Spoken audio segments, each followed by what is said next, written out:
Tamala lo wulela Bamako kono kasira wolola tamala lo ye wala mini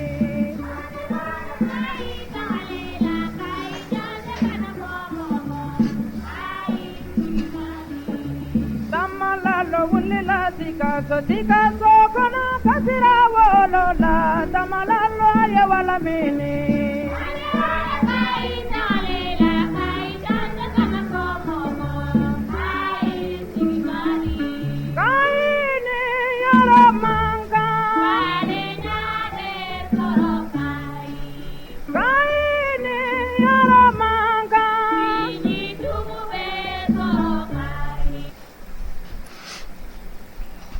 Bamada.net kanubagaw Mali kɔnɔ ani Mali kɔkan aw bisimila an ka sigira kunka jamuga kurako kura jamuga mu namo ɲɛnamaw ye mercredi ka tɛmɛ ni nɛgɛ kanɲɛ 19 ye bi an sigira ko kura an bɛna da don babu belebeleba dɔ la ni ka o walawala yalasa bɛɛ lajɛlen ka faamuya sɔrɔ la mercredi sigida in jamuga in bɛɛ lajɛlen b'a kalama k'a fɔ ko an bɛ ni jamuga in kɛrɛnkɛrɛnya yalasa maliyɛn minnu bɛ Mali kɔnɔ ani Mali kɔkan olu fana ka se ka weleli kɛ ni k'u hakilina fɔ jamana in kunkanko la ani kibaruya minnu bɛ jamana kɔnɔ wala bi an bɛna da don babu mun na o de bɛna tali kɛ k'a fɔ a y'a jateminɛ k'a fɔ nin dɔgɔkun in na attaque cayalen don an fɛ ba Maliba la n'o bɛ tali kɛ Kati Segu maraw la ani ka taa fɔ Bajangara ani Banaba maraw la bi an bɛna da don o attaque ninnu de la ni ka olu walawala yalasa bɛɛ lajɛlen ka faamuya sɔrɔ la o la bi ɲɛwele bila maa fila ma maa minnu n'u cɛsirilen don kosɛbɛ jamana ko in na n'u su ani tile u b'u k'u cɛsiri ka kuma ba Maliba ko kan k'u hakilinaw fɔ ani fɛɛrɛ ni dalu minnu bɛ se ka tigɛ yalasa basigi ka na an ka ba Maliba kɔnɔ ɲanan ka don an ka jamuga na n bɛ kuma d'u ma fɔlɔ u ka foli di an filɛbagaw ma an bɛ sɔrɔ ka tɛmɛ ni an ka jamuga ye Sibiri salamu aleykum waaleykum salam wa rahmatullahi kori baasi t'i la baasi tɛ Yamini folikan jɔn i bolo ka di an filɛbagaw ma nin wagati in na ok mi yani n ka foli kɛ n bɛ tasibila kɛ an ka faama an ka sɔrɔsiw ye minnu banna nin semaine kɔnɔna na ka sababu kɛ banbagaci walew ninnu ala ka hinɛ o la ala k'u dayɔrɔ suma o tɛmɛnen kɔfɛ n bɛ Bamada.net baarakɛla bɛɛ lajɛlen fo ka daminɛ promoteur la ka taa bila directeur la ka taa bila technicien ni journaliste la a bɛ faso jɔ baara min na an bɛ ala deli ala na an ka se ka bɛn kelen ma o tɛmɛnen kɔfɛ n bɛ lamɛnjɛkulu bɛɛ lajɛlen fo min b'an layɛla Mali kɔnɔ ni Mali kɔkan a hakɛto bɛ kuma kɔnɔ an da mana se yɔrɔ min ma min tɛ faso jɔ ye o ye adamaden ko ye sinon an bɛɛ bi yan Mali jɔ ko de la donc mi laban ka an ka co-débatteur fo ONT wulikajɔ la faso jɔ la n ka foli b'a ye dan tɛ foli min na hali bi ala k'an bɛn kelen ma d'accord ok OMT kelen tɛ n bolo kɔrɔ Sibiri kelen tɛ n bolo kɔrɔ OMT fana bɛ yan ale kɔni su ni tile a cɛsirilen don wagati bɛɛ a bɛna analyse dumanw kɛ ni ka solution dumanw d'a ma OMT salamu aleykum waaleykum salam wa barakatullahi kefa baasi t'i la an b'a la talo alhamdulillah masatigi ala masa jalaki bali an b'a fɔ toujours wallahi billahi tallahi se b'ale de ale de bɛ yir'an na o bi fɛnɛ don dɔ ye Mali bolo k'ala fo ka barikada ka maliyɛnw fo u ka cɛsiri ka wuli ka jɔ la ka autorité fo u bɛ faso kanu min na u bɛ faso baara min na o jamanadenw ɲɛ b'u la wa an b'u kɔ wa ala k'u dɛmɛ a la k'an ka fitilakaw ani sivilakaw minnu tɛyana kunu hakilima b'a faamuya ani minnu tɛyana bi ani minnu bɛ taa sini n'u bɛ san Mali ko la ani silamɛ fure bɛɛ lajɛlen an bɛ ala deli ala ka yafa u ma u tɛyana fasoko de la u tɛyana ka Mali drapeau de t'u bolo ala k'a ɲini u la k'u don alijinɛ la k'u dayɔrɔ sumaya an minnu bɛ yen ala ka yɛrɛ ɲɛ k'an taa n'u ma kɔnɔ ka Bamada filɛbagaw lamɛnbagaw k'u fo u ka information ɲini cogo ɲuman na k'aw yɛrɛ fo Ɲamele n'i ka technicien ani ka promoteur a ka wuli ka jɔ ni kunnafoni jugu ɲuman na maliyɛnw ma aw ka cɛsiri n'aw ka sɛgɛn ala kana kɛ fu ye ala ka maliyɛnw kan bɛn an kɔni bɛ yan bi ka na maliyɛnw kunnafoni en temps réel comme a y'an dogo la an se ye min ye an n'an tilala ye min ye tiɲɛ kan danaya kan tilennenya kan an b'a fɔ maliyɛnw ye n'an filila mɔgɔ nɔ tɛ anw de nɔ don an bɛ kulu min tɔgɔ la olu tɛ dɛ anw de kɛra filiden ye u ka yafa an ma ala ka tiɲɛ tilennen b'an da ala ka tiɲɛ barikama b'an da ala ka jamanajɔ kuma b'an da k'an profiter k'an co-débatteur fo Sibiri ka wuli ka jɔ la Mali ko la ani u ka association n'u ka mouvement k'a fo ka maliyɛnw fo k'aw yɛrɛ segin k'aw fo. D'accord OMT ani Sibiri Kone an bɛ foli belebeleba di aw yɛrɛ ma sanga ani wagati n'an ye wele bila ma aw bɛ na yalasa an ka kuma ba Maliba kunkanko kan o y'aw ka fasodenɲumanya waleya ye o la an filɛbagaw an b'aw ladɔnniya k'a fɔ ko numéro ni mun bilalen don aw ka jabaranin kan nin wagati na n'o de bɛ tali kɛ 89 56 55 52 an ye ni jamukan in kɛrɛnkɛrɛn yalasa maliyɛn minnu bɛ Mali kɔnɔ ani Mali kɔkan aw fana ka se ka weleli kɛ ni ka aw hakilina ani fɛɛrɛ minnu b'aw bolo yalasa ba Maliba ka lafiya sɔrɔ k'o fɔ yalasa bɛɛ lajɛlen ka se ka faamuya sɔrɔ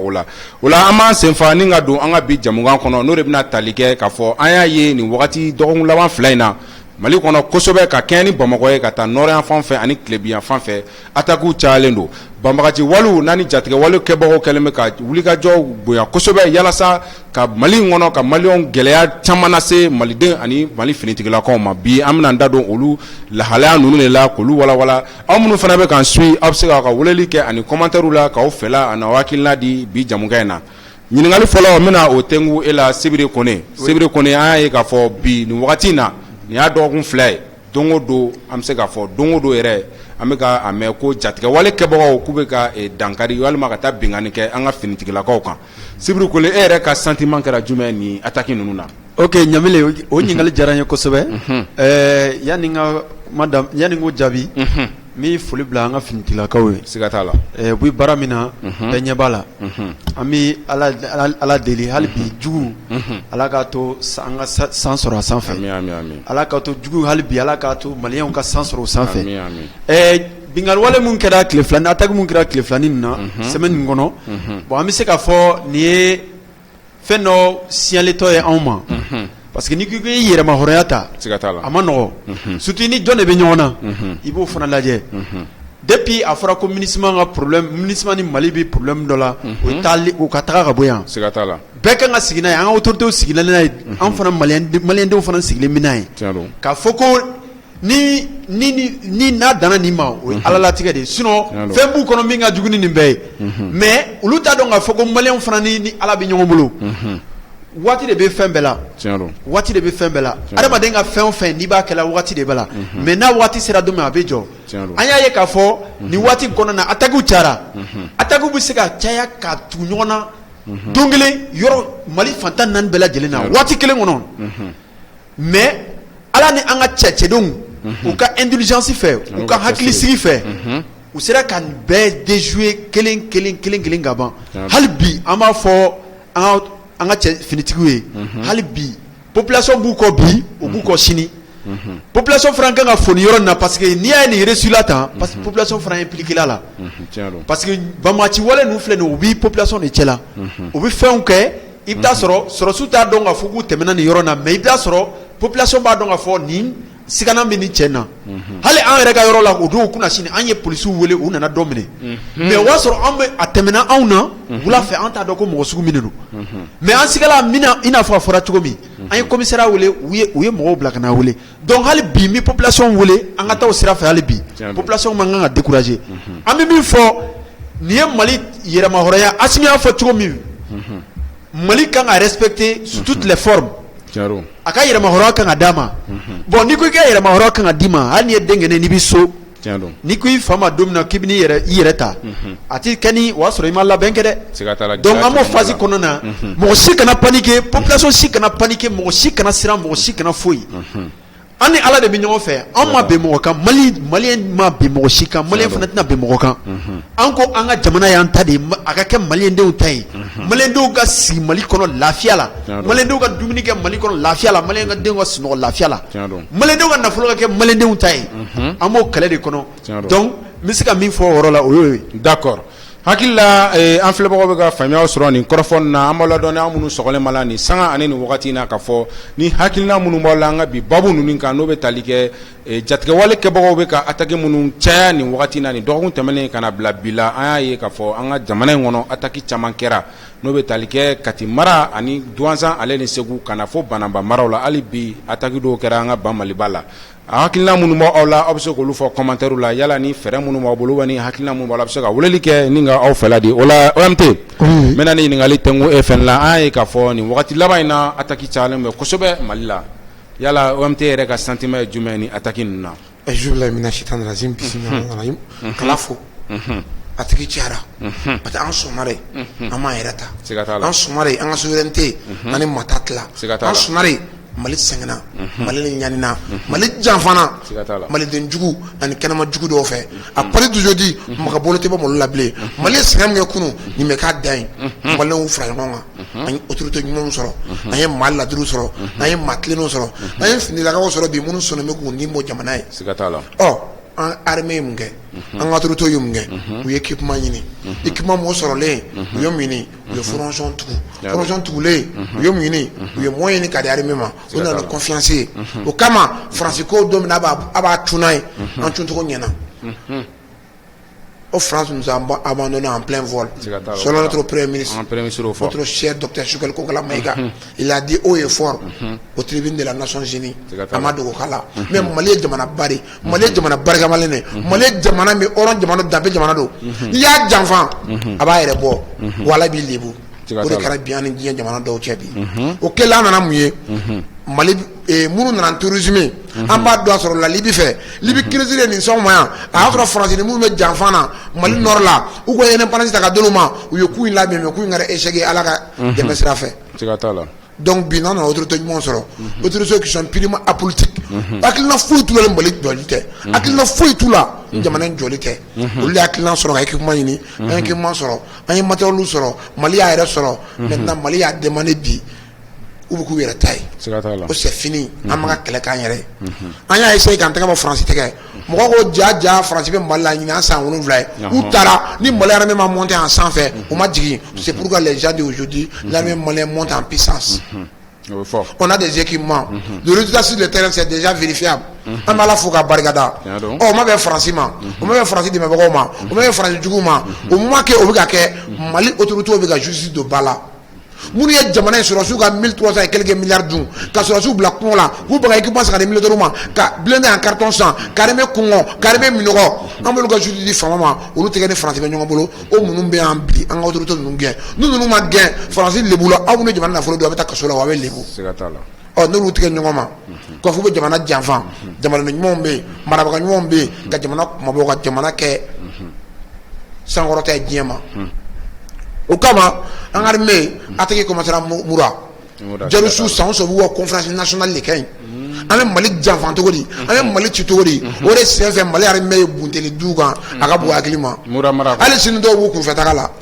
o su de kama Nations Unies ni France ko o Mali taara civils faga o ka armée attaqué ces pays là o armée attaqué ici là armée attaqué Y là population bɔra à travers espoir et tous fama ka fama armée ko ye mun kɛ Maliens mu yɛrɛ sɔrɔ civil kelen tɛ mun sara a bɛ minnu la civil an sɔnna civil do mais civil do an jadis terrorisme do sinon tenintigi tɛ wele civil mais jadis nu bɛ civil do civil do bɛ transformer ka don a la a tɛ se ka diɲɛ tromper a tɛ se ka an tromper Mourakaw y'a faamuya o bɔra ka armée soutenir u diɲɛsɛnna an y'a ye k'a fɔ France bɛ ka mercenaires don jamana in kɔnɔ avec la complicité des MINUSMA combien de temps combien de fois armée ka vigilance celle du Zéjɛ n'a bɛnna le 10 juillet ma o résultat ci an ɲɛ b'o la o k'o yɛrɛ o minnu minɛna u minɛna kun min na Nations Unies ka déclaration y'o kuma fɔ yan tɛmɛnen olu y'a yira k'a fɔ u t'u na kalama u minnu ma bɛn a kan agence min nana n'u ye contrat ni MINUSMA cɛ a janfan o résultat o donna kunu MINUSMA directeur national adjoint secrétaire adjoint plutôt ale nana kana Mali dele kunu fɛn fila la fɔlɔ ye min ye les 49 mercenaires a ko tiɲɛ kana fɔ Mali ye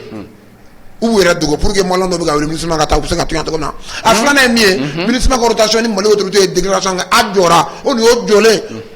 u ko ni essence tɛ mobili la est-ce que a bɛ se ka boli yan autorité ka n'olu ka rotation jɔra o ye essence bannen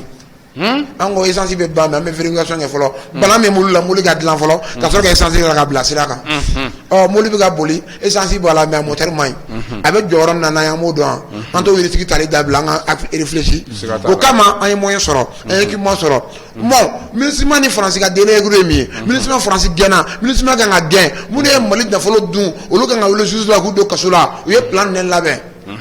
donc an ka jarusi minnu bolila an ka mercenaires wɛrɛw far'u kan équipement wɛrɛw d'u ma an ka Mali attaquer sur tous les fronts Assimi Ouattara c'est un président compétent il est dynamique ça o tɛ kuma mais garde nationale mɔgɔ min don bɛɛ b'a dɔn armée ye tɛgɛ da ninnu ɲɛna bɛ sunɔgɔ la u y'a tɛgɛ multiplier nin y'a 10 jours a daminɛna u y'a daminɛ Segu u y'a daminɛ Seware u y'a daminɛ Moti u passera Kolokani fɛ fan bɛɛ an yɛrɛ ka laban min kɛra an ka se bi ma o ye Kati yɛrɛ kanba an dalimaga kam ni Mali kan bɛɛ kan Sunjata a tɔgɔ ma da Sunjata pour rien o ye Sunjata fɔ Mali la i ye cɛba de fɔ dans l'histoire du Mali tout se résume devant sur Sunjata Keita n'u y'o attaqué n'u sera o sera Mali la u sera Simina o ye Mali affaiblilen o la on n'a pas de choix kɔrɔlen an y'a kɛ cogo min na nos autorités sont obligés ka lettre ci Faransi ma k'a fɔ anw dɛsɛra yen nɔ dɛmɛ Faransikɛnw bɛ kɛ ɲɔgɔn fila ye barika ni dugawu ye Mali bɔ o janfa na u y'a tagi tenter fan o fan a bɛɛ kɛra échec ye wa su min bɔra Ala de b'a da dɔn olu t'a communiqué parce que n'a ye su exact fɔ mɔgɔw b'olu ka kule mais u y'a tenter fan o fan a kɛra lebu ye su de dalen bɛ wurururu Kati taa o ye wa diɲɛ don o don Bamakɔ zone tɛ Kati zone tɛ jalisi tɛ ka minɛ yɔrɔ min na Mali fan tɛ an tɛ ka jalisiw minɛ yɔrɔ min na population y'a faamuya k'a dɔn k'a fɔ bi an sɔnna gouvernement ye baara min na bi à travers docteur Sukali Kokala Mayiga n'o ye N5 yɛrɛ président ye k'a fɔ baara in maliyɛnw yɛrɛ sɔrɔ ni Asimi ka ciden don baara in ka d'u ye population sɔnna bi k'u yɛrɛ ye k'u ka sa u ka tɔɔrɔ mais Mali ka sauver c'est pourquoi an bɛ bɔ bi ka fara armée kan ka complicité kɛ n'armée cɛ k'an tɛgɛ d'u ma k'u dɛmɛ Mali ka sécuriser nin transition in bolo. Janfa min kɛra depuis 91-92 o janfa in bi population a ye k'a fɔ nin y'a banpuma selen de an ye maaladiriw sɔrɔ an ye maatilenw sɔrɔ minnu ye accord d'évasion ni Faransi ni Galon ni janfa do o éliminé Mali bɛ se ka jɔ ni n'an yɛrɛ ka baarakɛlaw ye n'an wɔsiw ye n'an m'an pied maa wɛrɛ kan depuis kunu dugu la an y'a tagi dɔw tentera fan caman zone caman terrorisiw dɛsɛra u ka derrière kuru u y'o de tenter bi an b'ala fɔ Nara sira la village dɔ bɛ yen u ye yen tenter gendarmerie ka yɔrɔ o labanna cogo min na a laban ka bɛ lakale tariku la mun digɛra n'o yɛrɛ bɛɛ yɔrɔ min wele Sogolo a bɛ Nunu mara la Segu mara kɔnɔ nka bɔli laban na n bɛ segin a kan tuguni n ko o ɲinan sɛnɛ bɛ kɛ walayi n'Ala sɔnna ma bɛ kɛ Asimi y'a fɔ saw b'a baara la an bɛ armée fo sécurité ta mɔgɔw an b'u fo an bɛ bɛɛ lajɛlen fo yan a bɛ kɛ comme ça sɛnɛ bɛ ka kɛ confiance bɛ ka na u ye yen attaqué n'u sera Sogolo la c'est fini 3h du matin fo 14h saya mun kɛra Ala ma kɛ mura côté de nos ennemis rebelle mun sara jalili mun sara mercenaires mun sara i mana tɔgɔ filɛ o de don an ye dugu dɔ yɛrɛ papier y'olu bolo o dugu dɔ document y'olu bolo u donna n'o document ni Mali kɔnɔ o la n'an ko mercenaire le mot mercenaire a kana bali mɔgɔ la a réalité di an bɛ ka di para ka communiquer maa kɔnɔ maa min na bɔ tiɲɛ kalama janfa in bɔra yɔrɔ min na bi an y'u bunte fɔ wula in na foyi Mali armée lafiyara de u ti yɔrɔ tɛ bi de u ye contre attaque in daminɛ contre nos forces armées yɔrɔ kelen tɛ yɔrɔ min minɛ au moins de 2 minutes billahi a ma kɛ an b'Ala fo k'a barikada attaque cayara mais donc di armée monte en puissance c'est pas pour rien an tɛna mɔgɔ flatter n'a man ɲi an bɛ bɔ k'a fɔ parce que an ye maliyɛnw de n'an nkalon tigɛ sini n'a jɔra na an ka avenir de bɛ bɔgɔ la Ala k'an n'o cɛ janya minnu bɛ bɔ k'a fɔ b'an ka kuma lakari armée titi ou bɛ complicer la avec les djihadistes ou bɛ complicer avec la France j'ai dit haut et fort mɔgɔ mɔgɔ b'i ka jamana bila n tɛ transition mɔgɔw fɛ o ye tiɲɛ mais n tɛ n ka jamana fɛ i ye jamana jugu ye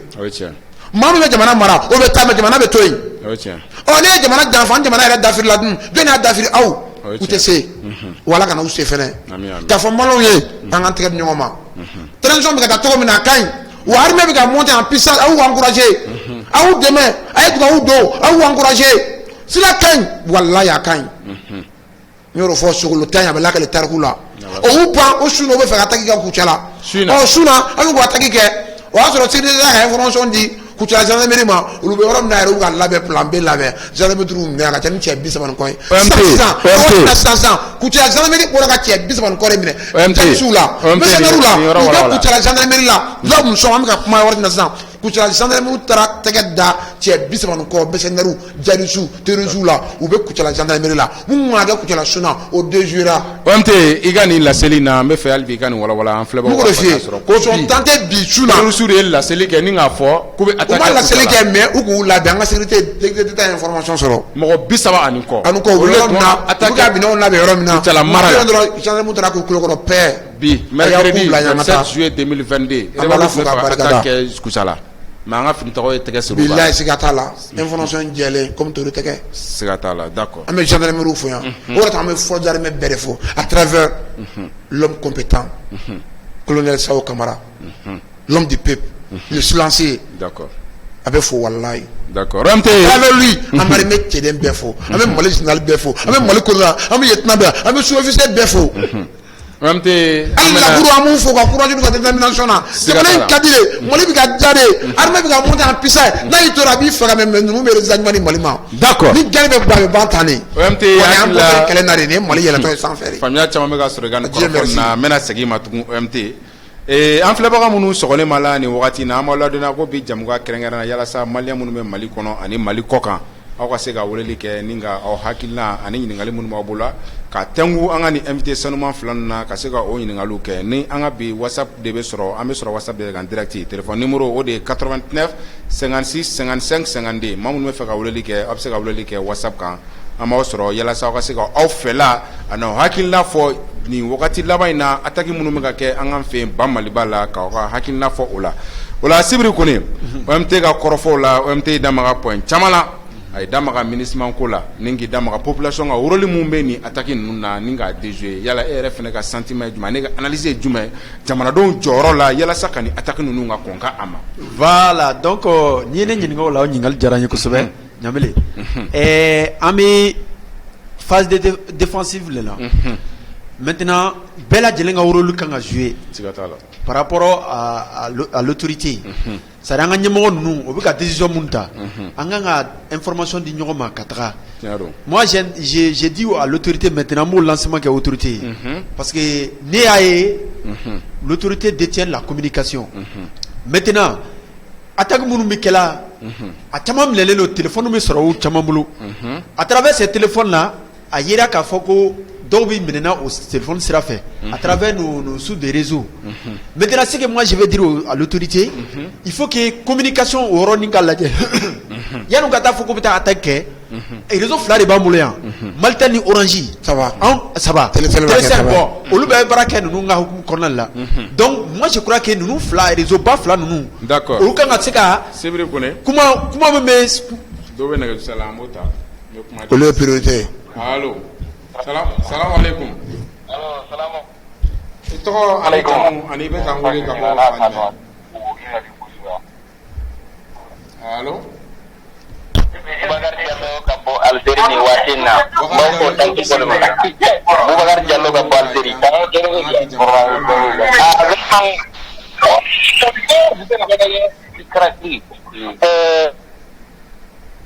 vraiment an bɛ victoire de la quoi ni victoire ye quoi ni an ka victoire ye quoi inshallah jugu o bɛ maloya ni an ka victoire ba n b'aw fo dan tɛ foli min na n bɛ lamɛnbagaw bɛɛ lajɛlen fo an bɛ Algérie ni waati na gouvernement ka hakili to an na an mago bɛ avion na aller retour Bamako Alger gouvernement hakili tora kosɛbɛ n'Ala sɔnna o b'a mɛn an b'i fo i ka weleli la k'Algérie ka bɛɛ fo i tɔgɔ la merci ok Sibiri kɔni tɛmɛni kɔrɔfɔ ye ok Ɲamile an b'an balimakɛ fo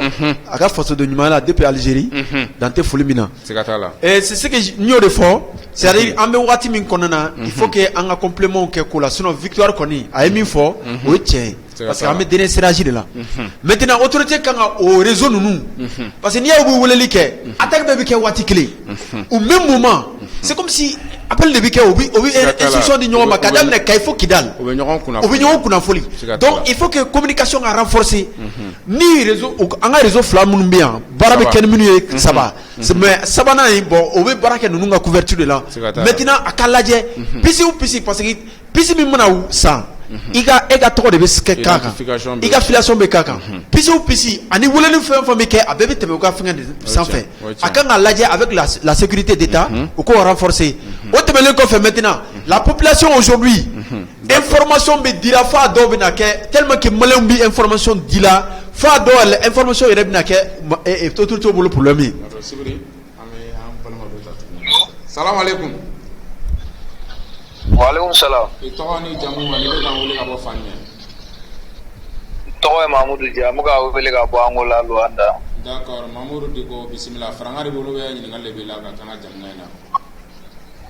Non, vraiment a ka émission diyara n ye trop, comme MT fo vraiment a ka kunnafoni dili la. A tulo b'i la. Vraiment an bɛ dugawu kɛ jamana Ala k'a basigi. Ami. Vraiment, l'armée monte en puissance. Vraiment, on compte aller nos transitions encore trop. D'accord, vraiment, merci. D'accord, la mission D'accord, merci vraiment. Diaspora Beba, Angola, vraiment. Angola, merci vraiment.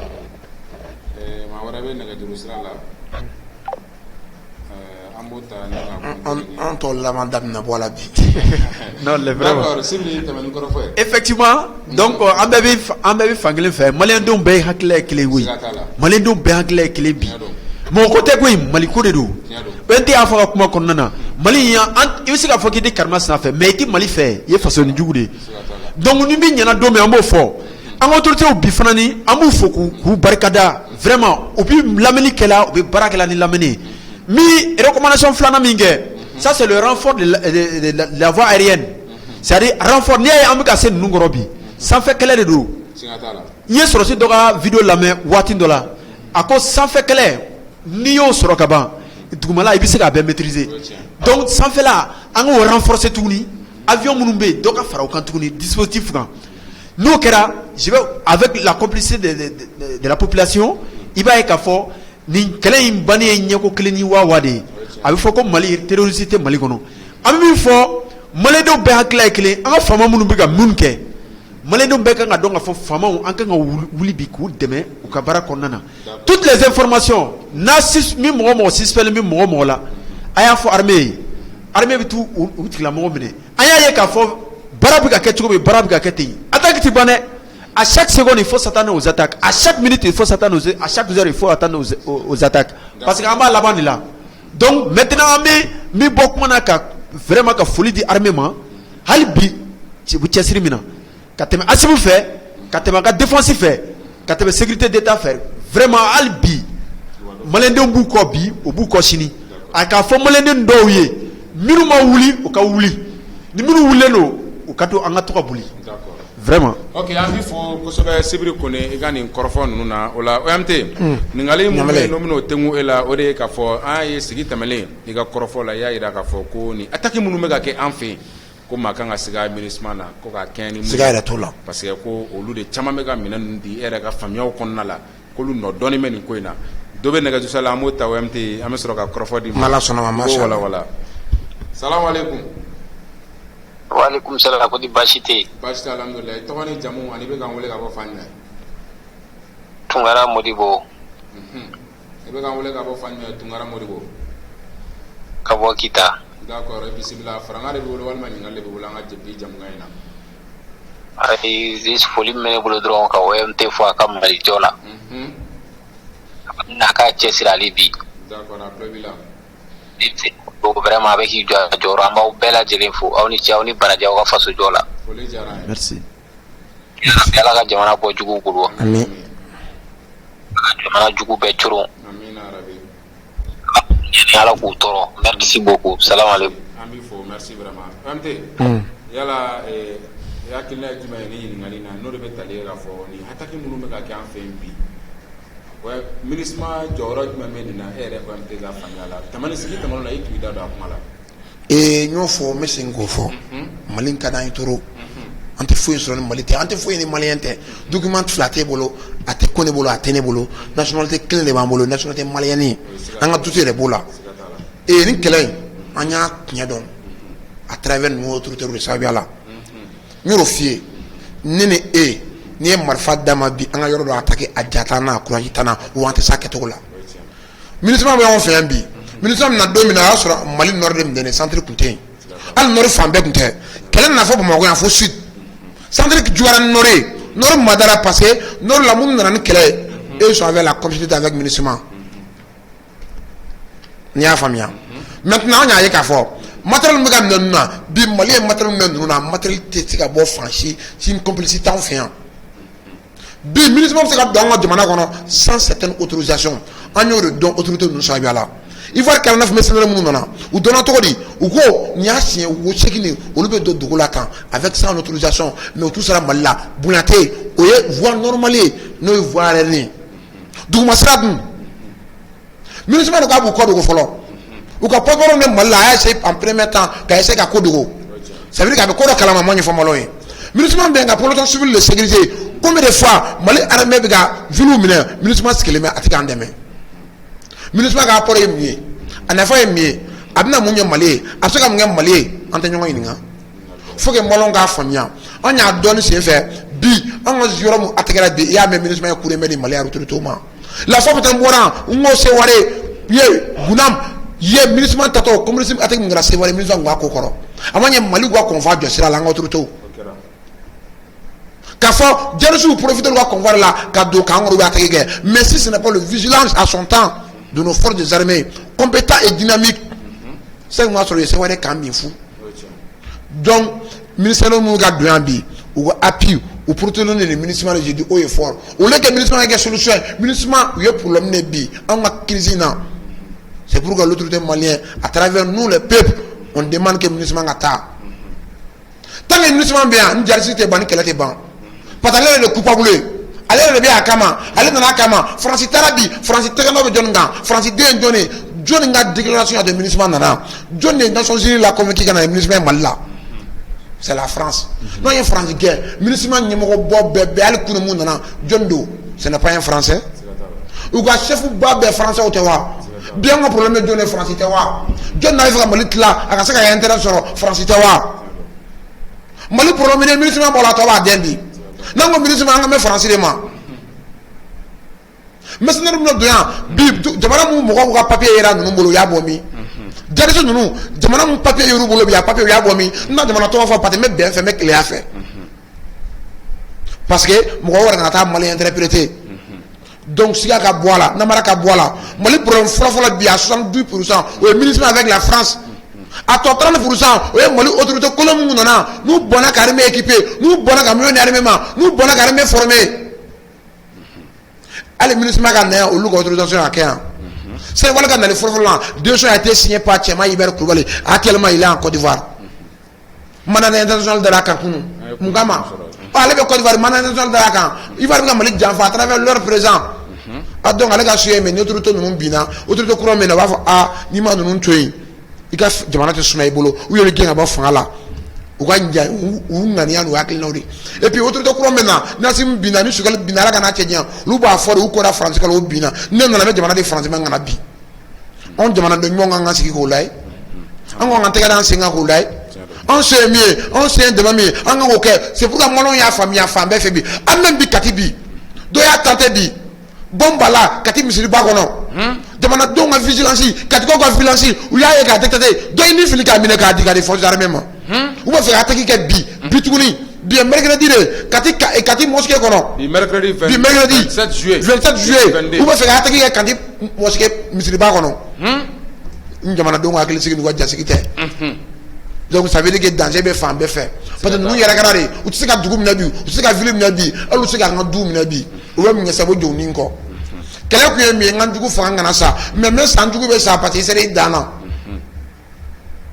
on ne va fonder ba ngaturuté fou mais tout ko vous encourager vous soutenir en a beau question politique kono en a question nationale kono jamana mugo ba denmo no en a franyo nga en a tere nyongoma munu yoko dugu ken yalo ifla c'est qui ko ye malien ne ye jamana na nyumane bebe fili ni ji mintai ala joni da fili le kama ni te fili te tinyere en a jamana sauver no banam na politique kele la ni mali jara politique kele re akadi ore la mais gela ngona re be sinanga jamana re tan position na pa ni ata dara be la ko mina d'accord donc avant autorité fou ya mele ka faudra Mali pour le forum du ministère d'eau j'ai dit haut et fort à travers la France et certains pays de l'Afrique surtout au sud régional en créant d'accord akilla fabia chama sur la OMT kan microphone na en fleba munu so ma la obsega wulele ke ka franga ni hakilla munu mabulo ningo di jamgala téléphone numéro WhatsApp kan avant wula me sur la nore 89 56 55 52 Sibiri Kone yala RF nega hakilla jima ministre jorla ni attaque na bon ministre ayo fo en débat do temele na niko kibi tien fo dutigi dude abi taro nyini de donc ministre John follow ministre est français de ou français ga mo munum bien on de ka chason ni o boyam bi ministre français ou ministre français ou bon français de ban coordonné ou de ban coordonné quel est yere on nani ni pour ko kasika na nuka moye intérêt la ko de do o bina grenade da aw kun ka sɔrɔ ka na n'u ka base ye olu fana minnu ta bɔ c'est à dire fan bɛɛ fɛ bɛɛ b'i ta bɔ i kan maintenant maliyɛn minnu banaw ma l'aménagement ne bɛ min fɔ c'est à dire olu yɛrɛ b'a dɔn k'a fɔ k'u jo tɛ kɛlɛ in na mais tellement que adamaden n'i kana ka gɛlɛ i bɛ continuer sira jugu dɔ fɛ fo i t'i yɛrɛ coro sinon i yɛrɛ b'a dɔn bi bi in na u bagala Mali ma et puis ils le savent avec tous ces complices là u bɛɛ lajɛlen b'a dɔn k'a fɔ k'u bagala Mali ma mais tellement que u hakili la i n'a fɔ on tɛ y'a fɔ sisan u m'a fɔ ko ninnu minɛlen mercenaires 49 mercenaires minɛlen u m'a fɔ ko olu ni y'olu siɲɛ 8 ye u bɛ na Mali kɔnɔ tan comme ça sans l'autorisation du peuple malien. Est-ce que est-ce que mɔgɔ bɛ taa kɛ olu fɛ yen wa? Non, il faut qu'on se dise la vérité. Mali fana ma MINUSMA gogo, MINUSMA yɛrɛ ka comportement de MINUSMA gɛn Mali kɔnɔ. N'a gbɛnna u ka comportement de don. U nana mission fɔlɔ n'olu nana Mali ɲɛtaga kama u kun ka kɛlɛ ban. San 10 ni kɔ an bɛ ka taga san 10 ni kɔ la den minnu dɔ ma wolo olu bɛ ka kɛ cɛkɔrɔba ni musokɔrɔba ye kɛlɛ kɔnɔ na o tuma mun de don? Somali de don wa? Maintenant que la MINUSMA n'u yɛrɛ b'a dɔn k'a fɔ k'u bɛ se ka rôle jouer kɛlɛ nana kɛlɛ de kama ko kɛlɛ ka ban n'u ye kɛlɛ ban bi bɛɛ u ni maliyɛn bɛ bɛn mais u ka kɛlɛ ban kɛ mais pourquoi maliyɛn sɔrɔsiw bɛ wuli tuguni ka taa kɛlɛ ɲini fo ka kɛlɛ ban fo diɲɛ bɛɛ b'a dɔn k'a fɔ Mali sɔrɔsiw bi Afrique bɛɛ diɲɛ bɛɛ bɛ ka Mali applaudi su sɔrɔsiw bɛ baara la mais MINUSMA tɛ yan olu yɛrɛ kan ka maloya ka taa sa o maliyɛn man kan k'u gɛn yɛrɛ an ka autorité man kan k'u gɛn u kan ka taa yɛrɛ de mais an ka autorité m'u gɛn dɛ u ka kɛwale de b'u gɛn parce que accord de b'an ni ɲɔgɔn cɛ u ko sariya an fana bɛ baara kɛ ni sariya ye faut que MINUSMA k'o faamu ani maliyɛnden minnu b'u kɔ olu de ye problème sinon ne tɛ di MINUSMA na koyi maliyɛnden minnu b'u kɔ minnu fasoden jugu minnu b'u kɔ dɛ an b'olu de wele u ka se ka na raison na. Salam alaikum. Bon. Salam alaikum. Demain à quoi kɛnɛya. An bɛ direct la wa? Ani bɛ k'an wele ka bɔ Fana. An bɛ direct la. Alu Konta New York. Alu Konta bisimila an bɛ direct la. Faranga jumɛn bolo ka kɛ bi jamukan na? Awɔ n ko an filɛ nin sisan an bɛ yɔrɔ min an bɛ prolongation de la quoi. Puisque français ka combat laban a bɛna kɛ mois wɛrɛ quoi bon. Mɔgɔ b'u bolo territoire in kan hali ni bɛna yɛlɛma t'u bolo u b'a essayer k'u bɛɛ utiliser quoi. Parce que u ka baara bantɔ don quoi. Siga t'a la. Awɔ bon il faut que an bɛɛ bɛ kɔlɔsili kɛ n'an ye mun ye mɔgɔ quartier o quartier yɔrɔ n'a ye mɔgɔ ye n'ala an tɛ kelen ye an ka dénoncer quoi. D'accord. Hakili an filɛbagaw ye fana sɔrɔ. An k'a ɲɛfɔ an ka faamaw ye quoi o dɔrɔn de bɛ se k'u dɛmɛ sisan quoi. O ye tiɲɛ. Awɔ parce que n'i ka baara bantɔ don bon e dun bɛ sara la il faut que f'i ka taa baara de kɛ sisan u y'a bɛɛ labɔ de fɛn b'u bolo u ka dernière cartouche dɔn quoi. D'accord an ye faamuya sɔrɔ o la. Awɔ mais n'ala sɔnna an bɛ dan siri u la quoi. N'ala sɔnna ok. An bɛ New York ka bɛɛ fo. Merci vraiment. Awɔ ko n b'aw bɛɛ fo quoi. Ko n bɛ bɛɛ fo. Merci. Merci vraiment. Ok aw bɛɛ ni baara. Ok bye bye. Ok Sibiri Kone. Voilà n y'o de fɔ min balimakɛ bɛ fo kosɛbɛ vraiment o ni faso jɔ i b'a kalama kɛlɛ kɔnɔna na surtout ni ɲɔgɔnna kɛlɛ jadi kɛlɛ ni peuple b'i kɔ i t'a da k'i sunɔgɔ. Siga t'a la. Aujourd'hui le peuple malien s'est levé bɛɛ wulilen don sisan bɛɛ b'a dɔn k'a fɔ armée bi bi in na i b'a dɛmɛ i yɛrɛ de kama i t'a dɛmɛ mɔgɔ wɛrɛ kama dɛ i b'a dɛmɛ de pour que Mali ka se ka bɔ nin kɔnɔ n y'o de fɔ n ko MINUSMA ka problème MINUSMA b'a dɔn k'a fɔ o erreur kɛ o erreur c'est une erreur irréparable parce que o bɛ nkalon de kan nkalontigui n'a bɛ nkalon kan a tɛ se k'a segin kɔfɛ bilen dɛ tiɲɛtigi de b'a fɔ bon ne a vraiment tiɲɛ de don i jɔ n ka segin a ye min fɔ tiɲɛ de don i jɔ n ka segin parce que u ye min kɛ tan nin tɛ kɛ diɲɛ fantan naani si bɛɛ yɔrɔ si la ni Mali tɛ et puis o yɛrɛ fana kun b'a dɔn k'a fɔ bi Mali kun bɛ taa sira min fɛ u kun hakili la ko Mali bɛ taa sira min fɛ Mali m'o sira sɔrɔ diɲɛ kɔnɔ c'est à dire ennemi hakilila kun ye min o ma kɛ diɲɛ ma dogo don maliyɛn autorités bɛ ka sira kuraw de bɔ c'est à dire comme Sogɛli y'a fɔ cogo min n'a bɛ k'an makɔnɔ tournant na aw t'an ye fiyewu donc ça c'est des choses que la MINUSMA u tɛ fɛ k'a ye et MINUSMA ye jɔn de ye c'est la France avec ses alliés. Si c'est la France avec ses alliés, France ka donc a fait vraiment il est temps que il ka faut vraiment jongo ala. Ni mo ko jongo ala meteme o. Mais il dit ka fait jongo ala, mais il va continuer exercice mun kere ya mo julle salam ni kele na. Tout do table. Tout do bana pe. D'accord. Est-ce que ne ko don de la ka ta nyona ke français. Il faut que MINUSMA ma fo MINUSMA ngata, ama fo fait. Ami accord là. Jagoate o. On le bika jago akala bina an ka sinon ama est-ce que Mali autorité de la ka fo ailleurs minnu cɛ ka taa non mais wa kalama ni jamana an ka sous région ni jamana wɛrɛ dɔ kuno sama sɔrɔ y'u gɛn hali minnu minɛna dilan 49 la ni jamana n'an ka sous région no sama sɔrɔ y'u faga mais an ka autorité m'o kɛ o nous on fait toujours la diplomatie et puis Mali o t'a dɔn ka fɔ ko Mali autorité b'u faga de quoi c'est comme si an bɛ ka poison d'u ma hali bi quoi de fait qu'an bɛ kuma ka taga au fur et à mesure mais faiblesse bɛ ka na olu ka côté la hali bi mais f'u bɛ taa ban pewu parce que bibi na daga daminɛ depuis semaine jan tɛmɛnen an bɛ ka bundeli min d'u kan o mana kɛ fɛn o fɛn ye a dɔ bɛ bɔ a la donc u b'a kalama fana u ka technique min talen don a bɛɛ bɛ déjouer kelen parce que aujourd'hui stratégie bɛ an ka mɔgɔw bolo bi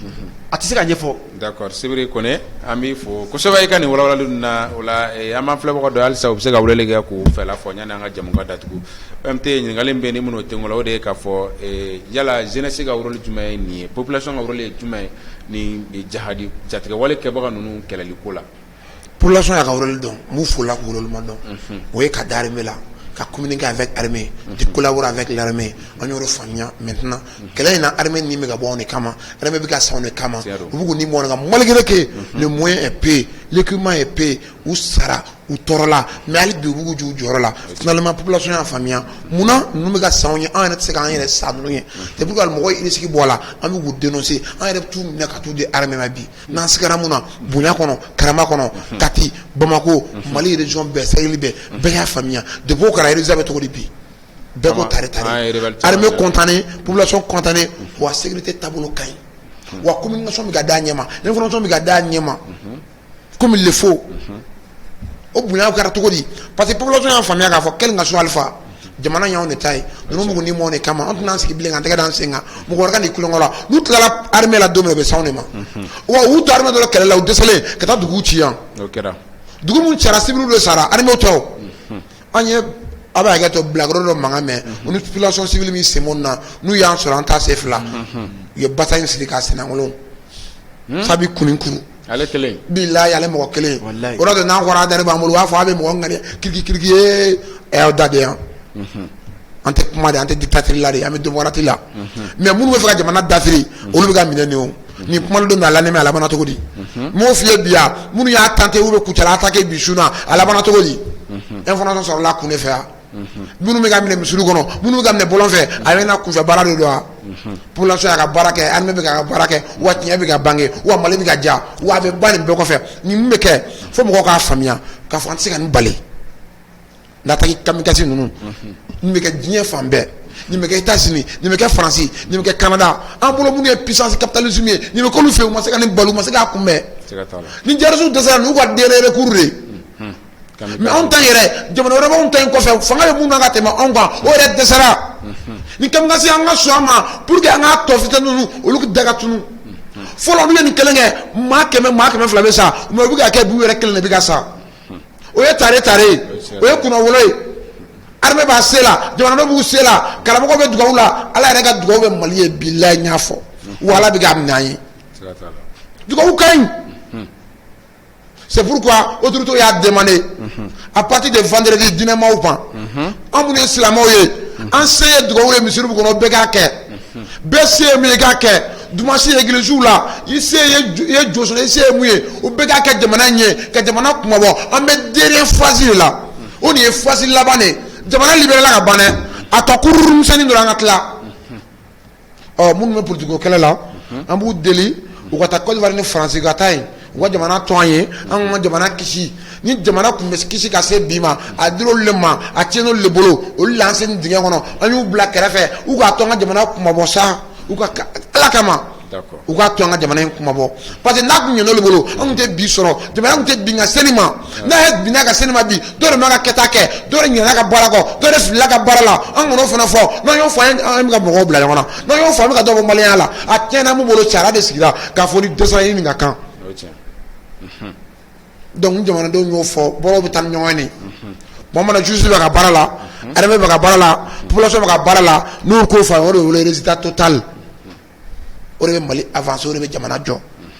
wa n'Ala sɔnna ma a bɛ jɔ fɛnɛ ɲamɛlɛ siga yɛrɛ t'o la wa ne yɛrɛ dalen b'o la walayi. d'accord MT an b'i fo kosɛbɛ i ka nin walawalali na o la Sibiri Kone k'a kɛ ni wagati tɔgɔ ye yala e yɛrɛ fɛnɛ ka hakilina ye jumɛn ye population jɔyɔrɔ bɛ se ka kɛ jumɛn ye ni attaque ko ninnu na. Ok, population jɔyɔrɔ o yela ka ban mais ça a dɔnniba jɛ i n'a fɔ ni n ko dɔnniba jɛ o ye État fan fila bɛɛ ye parce que population ye mɔgɔ minnu ye minnu bɛ yala c'est-à-dire ka don yɔrɔw la ka sɔrɔ armée ma don ye quoi donc olu bɛ se ka sigi ɲɔgɔn fɛ u bɛ se ka fɛn bɛɛ kɛ ɲɔgɔn fɛ mais État ye dispositif dɔ ta résolution par rapport à ça katita min kɛra vendredi je pense que a fɔra population yɛrɛ ni sɔrɔsiw wulila ko bɛ yala du kɔnɔ ka minnu siga bɛ minnu fɛn o fɛn na olu bɛɛ arrêté je crois que o man kan ka kɛ Kati dɔrɔn ye a man kɛ Kati dɔrɔn parce que quartier périphérique ka ca Bamakɔ yan ne yɛrɛ moi je suis à Misabugu hôpital du Mali kɛrɛfɛ n y'a fɔ n ko normalement les autorités don min na an y'a kuma fɔ a don bɛɛ de wula fɛ dɔ minɛna an fɛ yen n y'a fɔ n ko kuludafɛla in il faut que autorités ka kuludafɛla in lajɛ parce que il faut que o dispositif autorités k'o fara o bolo kan yɔrɔ yɔrɔ ye tuma yɔrɔ bɛ sigana Sokolo min yɔrɔ il faut que dispositif dɔ ka ta u ka to k'o yɔrɔ fɛngɛ jeunesse jɔyɔrɔ ye min ye bɛɛ b'a dɔn an y'o de fɔ Mali in bɛ jɔna jeunesse de ye koyi minnu bɛ ka nin baara kɛ tan o bɛ ka kɛ anw jeunes de ye aujourd'hui olu o ye sida min kɛ est-ce que u bɛn'o kɛ Mali ko la bilen wa donc maintenant jeunesse ka problème min ye aw minnu bɛ politicien dɔw kɔ minnu bɛ k'u bila fili bin na k'a sɔrɔ don i ma don ye don min ye min interpellation kɛ olu de ye u ka bɔ o kɔ tugu i faso kɔ kana tugu mɔgɔ kɔ minnu y'a tiɲɛ k'a sɔrɔ e yɛrɛ t'a dɔn k'i bɛ na diɲɛ kɔnɔ u ye fɛn bɛɛ sɔrɔ Mali kɔnɔ robinet da tugulenw la sisan ko parce que o tun bɛ ka wari yɛrɛ de dun e min bɛ ka tugu kɔrɔ o tun bɛ kɛ e ta de dun i niyɔrɔ la donc sisan mɔgɔ min nana o yira i la k'i ka bɔ o kɔ i kan ka bɔ o tigilamɔgɔ kɔ donc ne bɛ jeunesse bɛɛ interpeller yan jeunesse bɛɛ kan ka dɔn bi i kan ka armée dɛmɛ i n'a fɔ i bɛ k'i yɛrɛ de dɛmɛ i kan ka moyen bɛɛ de bila en place i kan ka méthode bɛɛ de bila en place pour que transition ka se ka taga ɲɛ ma cogo pour que sini sinikɛnɛ ma e fana ka se ka na nin jɔyɔrɔ in na jeunesse o mana bɔ yen peuple malien o yan c'est l'ensemble c'est la composante de tout an bɛɛ bɛ an yɛrɛ sɔrɔ o kɔnɔ ne hakili la bi peuple malien a majorité tout le monde est conscient aujourd'hui k'a fɔ ko transition dɛmɛli mɔgɔ dɛmɛli tɛ i yɛrɛ dɛmɛli de don ka sababu kɛ appel minnu kɛra sisan malien u ti yan dɛ mais o dalen bɛ jamana wɛrɛ la ɲinini na mais o bɛ ka Mali dɛmɛ cogo min ani hakilila min b'u la bi minnu b'a kɔnɔ yan n'i ye malien ta bi à 100% 95% 99% sont toujours avec la réussite de la transition mais o ko tɛ dɛ parce que mɔgɔ kelen de bɛ Mali kɔnɔ yan i ka robinet datugula e tun bɛ mɔgɔw tɔɲɔna e ka robinet mana datugu dɔrɔn e b'i wuli k'e bɛ karimasina kɛlɛ o kɛlɛ tɛ Mali kɔnɔ ko jeunesse k'o bila u kunkolo la que le peuple malien o bɛ taara sira min fɛ en détectant les rebelles dans les coins k'a fɔ autorité ye hali bi bɛɛ ka continuer o fɛ ka daminɛ Kayi fo Kidal malien bɛɛ lajɛlen ka wuli population minnu filɛ nin ye wula kɔnɔ an parents minnu filɛ nin ye wula kɔnɔ parce que o fana ni olu yɔrɔ ka attaquer ka jugu ka tɛmɛ yɔrɔ bɛɛ kan que nos parents qui sont dans les brousses an fa n'an baw minnu an'an dɔgɔninw n'an kɔrɔ minnu filɛ nin ye wula kɔnɔ foro sɛnɛw la olu b'a caman ye u ɲɛna parce que a caman bɛ tɛmɛ i n'a fɔ misidendelaw moi j'ai vu les cas o bɛ tɛmɛ i n'a fɔ misidendelaw mais misidendelaw tɛ dɛ ils sont des terroristes vrais mais n'i y'u minɛ n'i y'u ka bugu wuli i bɛ taa sɔrɔ marifa b'u fan bɛɛ fɛ donc an ka sɛnɛkɛla minnu b'o wula kɔnɔ yen u bɛɛ lajɛlen ka wuli i n'a fɔ Bamakɔ Katikaw wulila cogo min i n'a fɔ Bamakɔ yɔrɔ tɔw wulila cogo min an bɛɛ lajɛlen ka ninnu détecter i sigala maa ma la yɔrɔ o yɔrɔ a kɛra a b'i kan o a kɛra a b'i yɔrɔ wɛrɛ kan o a tɛmɛna a ma tɛmɛ i ka da la a ma s'i ma o n'i sigala la dɔrɔn faamaw wele a ka sigida faamaw wele u ka se ka taa minɛ n y'a faamu. ok an bɛ kumakan laban di ma ka kɛɲɛ ni wagati tɔgɔ ye an ka jamukan bɛ ka se a kuncɛ la Sibiri Kone i ka kumakan laban ye jumɛn ye ka se maliyɛn minnu bɛ Mali kɔnɔ ani Mali kɔkan. ok vraiment n ka kuma laban bɛna kɛ min ye vraiment je dis victoire aux Maliens victoire au peuple malien et hali bi an bɛ peuple fo ka tila ka peuple fo ka tila ka peuple fo surtout les Maliens de la diaspora an b'u fo dan tɛ foli min na an ka lamɛnbaajɛkulu min bɛ k'an lajɛ Mali kɔnɔ ani Mali kɔkan l'heure est à l'union sacrée autour du Mali an bɛɛ lajɛlen kan ka kɛ kɔnɔkulu de ye sisan an kelen ka bi kelen fɔ ɲɔgɔn fɛ n b'o de ɲini maliyɛndenw bɛɛ lajɛlen fɛ parti politique ko nin y'an ka parti ye nin t'an ka parti ye o t'a la bilen an ka Mali bɔ bolo la sa an ka tɛmɛ n'an ka ko tɔw ye n'i y'a ye i bɛ politique baara kɛ jamana de lafiyalen don donc n bɛ peuple fo ka tila k'u fo ka tila ka aw bɛɛ lajɛlen fo radio aw min bɛ Banamada baarakɛlaw ye an b'aw fo fasojɔ la ani aw ka information ɲuman dili la su ni tile maliyɛndenw ye ani diɲɛ bɛɛ lajɛlen ye. ok Sibiri Kone an b'i yɛrɛ fo kosɛbɛ i ka cɛsiri la su ni tile ka na kunnafoni di an balima ma o la OMT k'a kɛ ni wagati tɔgɔ ye an ka jamana ma ka se a kuncɛyɔrɔ la i ka kumakan laban ye jumɛn ye k'a fɔ maliyɛnw ye minnu bɛ Mali kɔnɔ ani Mali kɔ kan. Aw bɛ n ka kumakan laban di kunnafoni telima fila ye n bolo k'o fɔ n'Ala sɔnna ma maliyɛnw wele conférence débat dɔ bɛ M5 RP bolo min bɛ Modibo Keyita la jamana yɛrɛ taabolo kan ani ko minnu bɛ ka kɛ ni wale min bɛ ka kɛ ka jamanadenw kunnafoni an b'a ɲini Mali entité bɛɛ fɛ mɔgɔ mɔgɔ bɛ yen bi bɛ fɛ Mali ko b'i nin kan i tɛ Mali ko ye kusi o kusi o sini maliyɛn bɛɛ welelen bɛ Modibo Keyita la primatire kɛrɛfɛla la yen yɔrɔ ban bɛ Modibo Keyita dɛsɛlen bɛ yɔrɔ min na yen maliyɛnw ka ɲɔgɔn sɔrɔ an ka sigi ka kuma Mali ko kan Mali urgemment mun de bɛ yen mun dogolen don mun de bɛ ka labɛn jamana in kɔ kan faden jugu ye jɔn ye faden ɲuman jɔn ye an ka ɲɔgɔn sɔrɔ yen maliyɛnw wolo la an bɛ mun fɛn wolo force vive de changement welelen b'o la n'Ala ka jɛ sini 15h don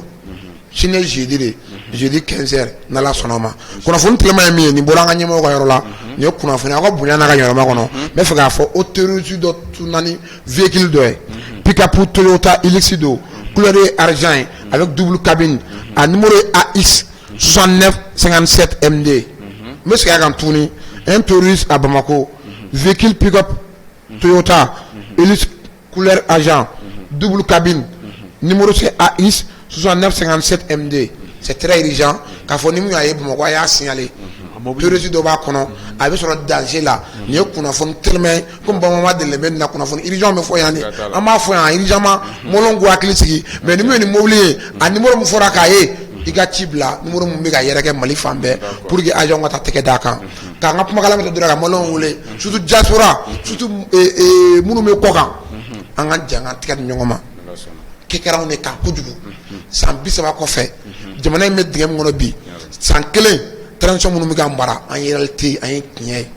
an ka bɔ ɲɛgoya kɔnɔ an y'a dɔn bi de ja Mali bɛ se ka bɔ a yɛrɛ la an y'a dɔn bi de ja maliden hɔrɔn ye alala de danpema don ni Mali binna a den dɔ de y'a janfa an y'a dɔn bi de k'a fɔ n'an y'an tɛgɛ ɲɔgɔn ma jamana in bɛ bouger